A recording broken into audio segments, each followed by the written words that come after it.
Mistress Bird here, aka the Grand Mistress of Shadow Style JR, and welcome to a long overdue edition of Theater of My Mind, the first I've been able to do in such of a time, where I take you into either concept builds that I've come up with or tell you stories from my tabletop gaming life.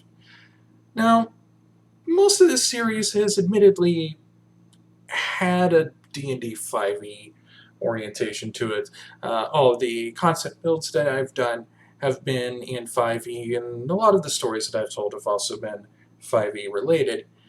But it's not the only game I played. I'm not a one-trick pony, as it were. I've played other ones. I've played Dungeon World in the past. I've played, I started with 4th edition, Don't Start. I've played D20 Modern, based on 3.5e. I've even played Pathfinder, which the less said about my experiences with that, the better. But more recently, I've taken a step into one called Fantasy Age RPG. Now, Fantasy Age, if you've ever seen the tabletop episodes that Geek and Sundry did about the Dragon Age RPG, or if you've seen Titan's Grave, The Ashes of Volcana, that's the system being used. It was originally developed for the Dragon Age RPG, and then was fleshed out into a more generalized fantasy RPG with some sci-fi elements, as noted in Titan's Grave. And as I said, I've gotten to play in a group that is doing Fantasy Age recently, and let me show you the character that I've been playing. This is my Fantasy Age character sheet, and as you can see, the name of my character is Aviel Ashentop. She is an elder halfling. Her class is a mage, but the thing about Fantasy Age RPG is that the classes are limited in scope. So really, you don't have like your typical like fighter, rogue, ranger, paladin, cleric, wizard, sorcerer, that kind of stuff. You pick like one of a few base classes, and then your specializations really are what make your character more unique. In my case, I've got Aviel going kind of as a water-focused druid kind of a character. She's a village elder in her village of Lakeshore, which is not spelled Lakesur or Lakeshur, as the case may be. It's got a very complex spelling that is something more akin to what you'd see in some cities in England, because I'm a dork like that. As a part of her position as a village elder, she is upper class, though not technically nobility. Part of the game has had us go into like a very large city, and she's very much not a city-dwelling person. So some of the eccentricities of the city are not necessarily something she's familiar with. But we've got the stats here. If these stat numbers look low, it's because the Fantasy Age RPG system does something different with stats and how it does its modifiers. Because, again, it's all based around D6 rolls. There are certain stat ratings that you get for various different things that you roll, or in the case of additional creation for some of our characters, we were actually assigned basic ratings to go with, so I plotted them in. She's very heavy on accuracy because that affects a lot of her spells on here. She's pretty good at being a communicator, pretty dexterous, okay at constitution and fighting and strength, but intelligence, perception, willpower, those are all her elements. And as a halfling, she's gotten various specializations. In particular, she has 3 focuses in communication, and I'll let you know what that means later. She's also got a focus in initiative. She's novice level linguistics, meaning she's got an extra language in her. Healing and water arcana, like I said, water druid. Accuracy with a specialty in staves, because that is her arcane focus. Arcane lore, she's been around the block a time or two. She's read as much as she could over in her lakeside village. More recently picked up focuses in searching and command, which is kind of almost like the bardic inspiration to a certain extent. But as I said, a lot of her specialties come in here into focuses. For those of you who haven't played Fantasy Age, as I said before, it's based around a lot of d6 rolls. The most that you're ever going to roll for most things, for attack rolls, for skills, is 3d6 and then a modifier. That modifier being your stat rating for each of these stats. So let's say I wanted to fire a arrow at somebody. Well, that would be 3d6 plus your accuracy score in this case, which is 4. And then if you have a focus in bows, you would get an additional +2. So you'd be rolling a +6 to, send a bow shot out here. And then if you hit or you miss, if you beat their defense, then you hit them. And then the number of damage that you give is absorbed partially by their armor. For you, the damage you take is, again, partially absorbed by your armor.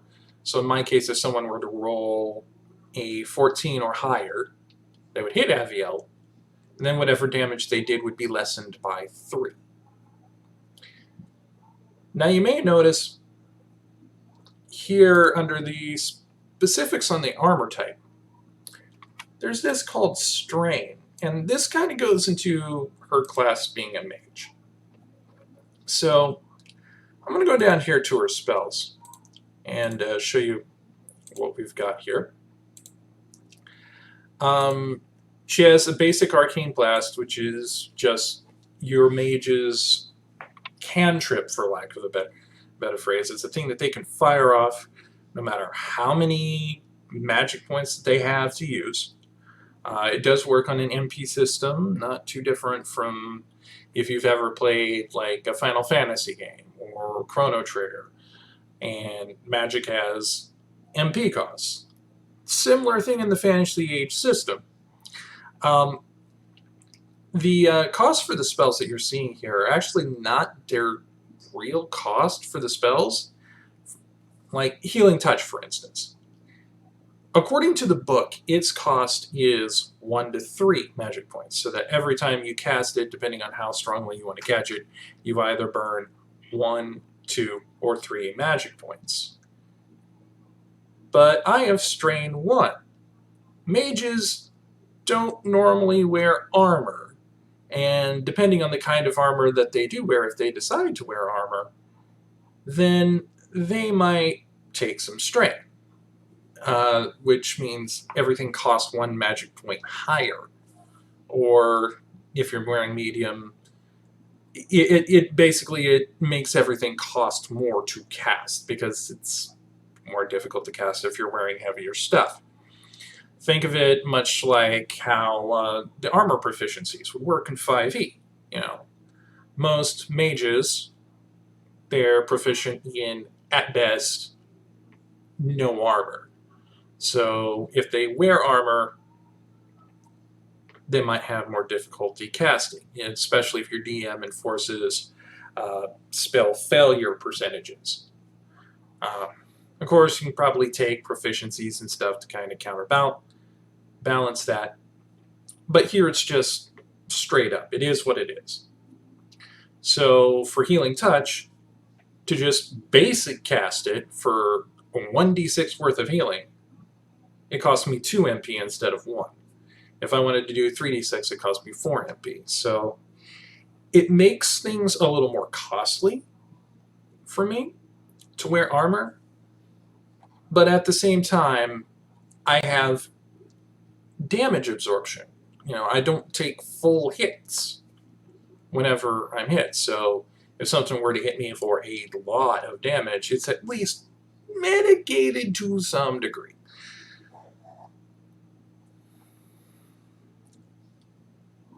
And I believe I did mention focuses. Focuses being adding a +2 to whatever you have. So whenever I roll initiative, Aviel rolls 3d6 plus 3 plus 2. So 3d6 plus 5. That's her initiative. Sometimes that's really good for your initiative. Like if you get a fairly high roll on the 3d6, it's normally equivalent to what your boss has, but it just puts you over the top because of that +2.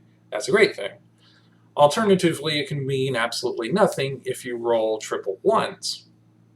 And that takes the sidebar into another quirk of Fantasy Age that I want to talk about, which is how crits and crit fails are determined, for lack of a better phrase.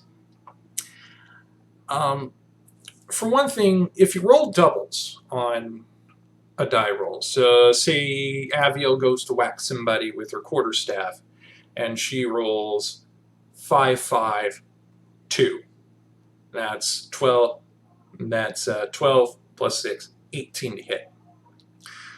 If she rolls that doubles there, that last die there, that third die, becomes the stunt die. And that means she has 2 stunt points, which she could do something to like pour an additional bit of damage into her hit. So suddenly her quarterstaff's 2d6 plus 1.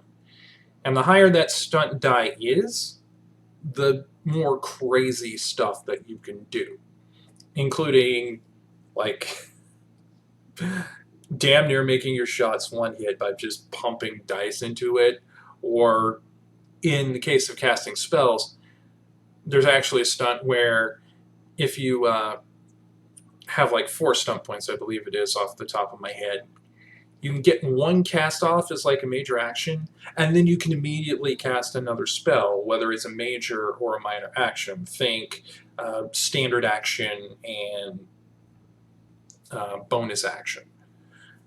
So let's take a look at the spells here.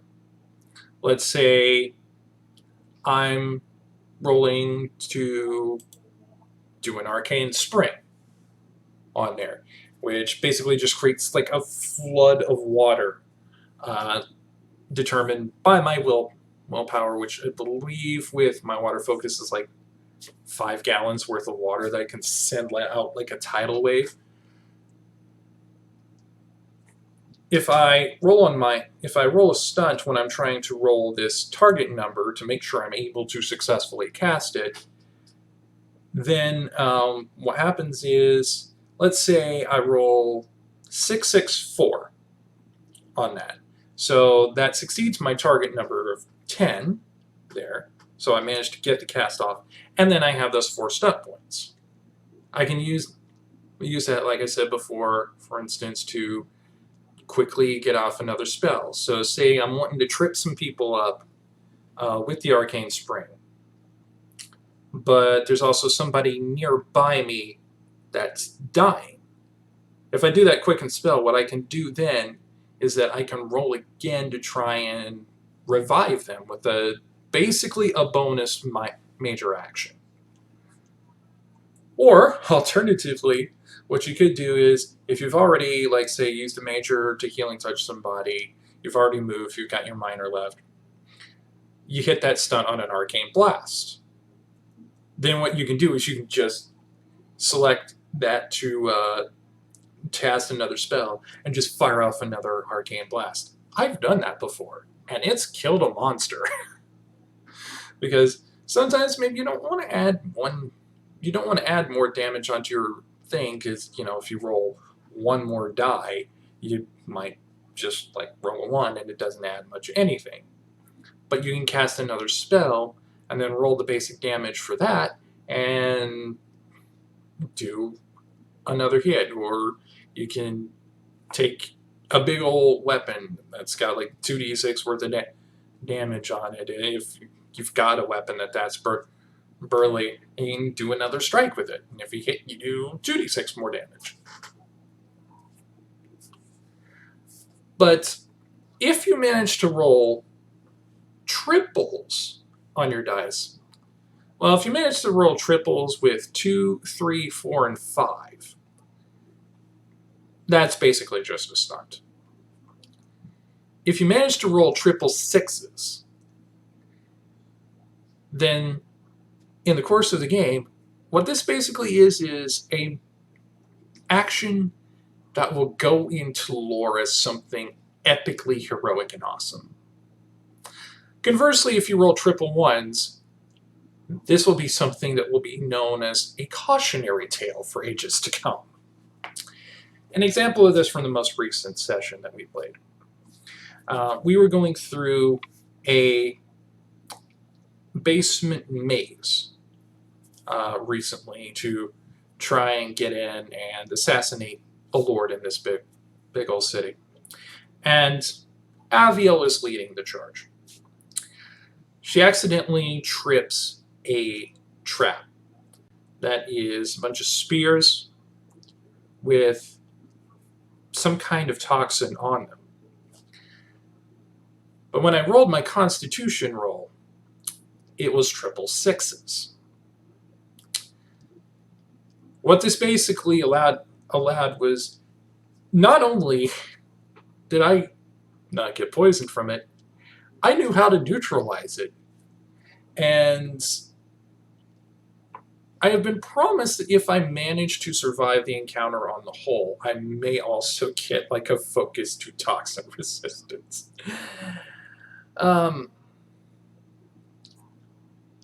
And similarly, a little later on, to avoid another trap, I rolled triple sixes on a dexterity roll.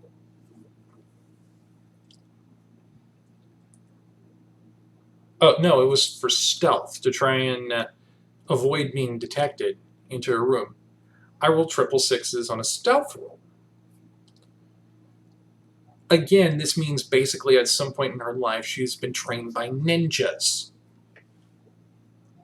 So yeah, a elderly halfling woman who is amazingly, legendarily dexterous and stealthy, has knowledge of poisons.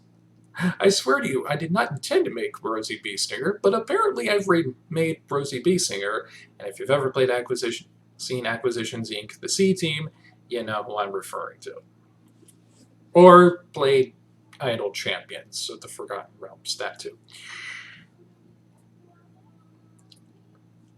But that's all stuff, explanations in the mechanics of Fantasy Age with a little bit of a story, but let me get you a little more into the kind of person and the kind of experiences I've had with Aviel in general. Early on, as we were being ushered toward the city, we were on basically this magical train, and as we went and searched around, we went into these one set of cars that we were told not to go into. But of course we went into there anyway, because we're heroes, we do what we want. And we find in there that there are probably living people in there being enslaved and being kept in kind of cryostasis as they're being brought into the city that we're going in. So, in hopes of being able to rescue them at a later point, Aviel cracked a crystal off of her staff, jammed it into a hole in one of these cars, and I managed to roll well enough on a magic check, basic magic check, that I was able to kind of use it as a tracking device so that we could later find those carts and rescue them as they were being pulled off of the train. Because those carts were likely going to go somewhere else than just the basic passenger train. Later on, we're using that little magical sense. We come across where they're offloading these slaves on there. And I get the bright idea that, okay, I asked the DM, okay, I have a magical connection to this crystal. Is there any way that I could possibly, like, send some magical feedback into it and turn it into kind of a flashbang as a distraction, so that we can go in and subdue the guards. And the DM let me roll for it, and I managed to succeed at figuring that out. So all of a sudden, I have figured out how to use crystals as arcane flashbangs. I just like roll for it, and all of a sudden you just have like magic going through a crystal. Flash of light, loud noise, and in that first case it also fragmented the crystal as well, which actually killed some of the guards. And my ability to affect crystals actually started to become kind of a running gag on there, because I actually found some crystals and managed to use them as a flashbang again later on. Because, all right, we're in the city, we're trying to get a foot into the city with the people who hate the top lords of the city, or like tyrannical dicks. So we're on a mission to fetch something for one of the various different factions in the city. So as soon as we get to this warehouse, immediately my mind clicks into XCOM Chimera Squad mode. And I'm imagining it as just kind of like a SWAT action. So what we do is we set up people at the windows to get ready to breach. But we managed to find out that there were transportation carts that you can rent in the city that are run off of cart crystals, much like the train was, and much like the crystals that were on my staff.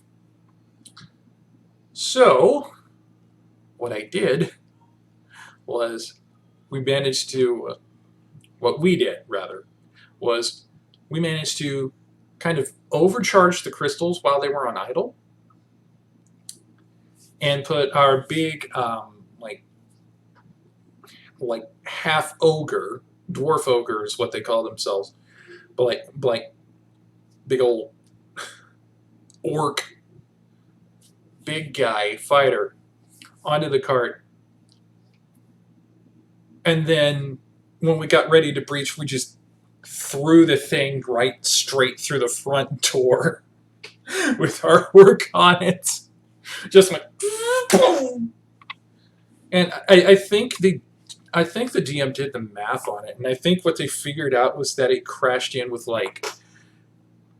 52,000 pounds of force into the wall, because we just freaking yeeted that thing. And then at that point, of course, the rest of us break the windows and breach through. I pole vault in, and I throw another one of the arcane crystals in there as a flashbang, and it blinds several of the guards on there, which just made them easy pickings from there on out. And part of the reason why I brought up this about Aviel in the flashbangs was in the very final fight. And I want to start by saying the final fight is also an instance of what happens when you get triple ones, because that was my initiative score. So I went last in the line behind everybody else, because for some reason at that point in the day, Aviel was just legendarily slow on the uptick. And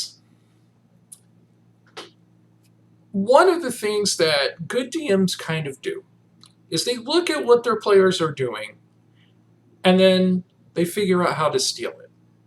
Okay, that sounds a little mean-spirited. Let me back up and rephrase that. What they do is they respond to what the players are doing, and if they come up with good ideas, they'll find a way to use that good idea against them. Our DM did precisely that in this particular instance by having a bunch of rich jerks that we were trying to fight, kind of just entitled prim proper types,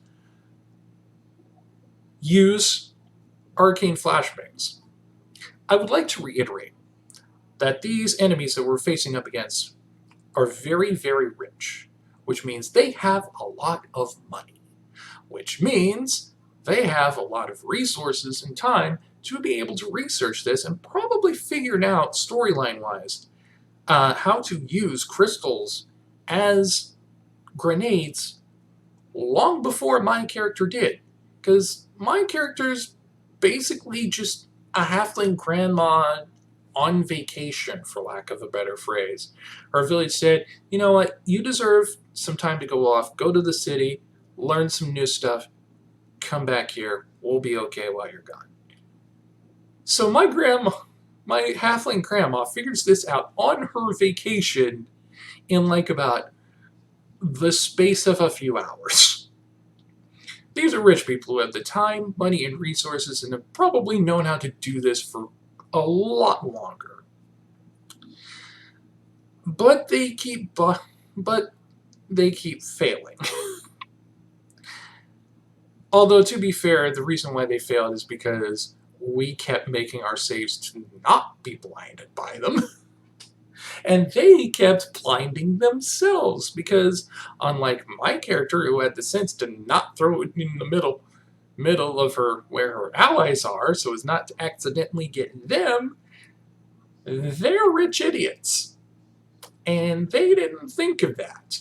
So they just threw it into the middle of each other and just causing each other to be blinded as a result. There was one such person who was standing right in front of me at the point, and I had cast the spell Water Whip on there at one point, so I just had this watery tentacle right up in front of them. And they couldn't do much of anything because they were blind, so they were just standing there while my Water Whip just went right in their face over and over again. And it was a pretty hard-fought battle. I took a fair bit of damage. As you can see down here, I'm down to 4 magic points because of some of the stuff that I cast. Thankfully, Arcane Blast doesn't cost anything, so I've still got that. I've still got other ways that I can fight people if I need to. But, yeah, it just goes to show kind of the fun things that you can do when you step outside of your comfort zone and play something completely different. I recommend that you try the Fantasy Age system. Like I said, it's a fairly simple system. You know, it's 3d6, you know. 3 of these little guys for every roll. Maybe occasionally 2 or 1, but for most of the time, 3 of them. And if you want to remember which one's a stunt die, you can do 2 of one color and 1 of a completely different color and say, okay, this one of the other color is going to be my stunt die. So you can do mnemonic things on there. So yeah, you know, pick up the Fantasy Age. It's available at credible, I believe Drive-Thru RPG would have it on there. Or you can probably find resources about it at your local GameStop store. Assuming that, you know, they're open right now. Some of you might be in areas that are still affected by the dang plague. And if that's the case, I'm sorry, but please wear your mask and stay 6 feet away. But, you know, that's the long and the short of it. I've barely gotten started with Aviel, but I've already learned a lot about her from what I've done. Apparently she's a master of stealth, a devotee of special ops tactics, very knowledgeable in special ops tactics, resistant to poisons, and can drink almost anyone under the table, and most importantly, despite her old age, she is still technically a magical prodigy when it comes to figuring out things in short times that it took people a lot of time, a lot of effort, and a lot of money to research. Thank you for watching Theater of My Mind. I'm Mistress Bird. If you've liked what you watch, please don't feel free to subscribe. Hit the thumbs up for the like. Hit the bell in case I do anything else. I can't guarantee when I'll do something else, but, just in case. And until we see you again, later, y'all.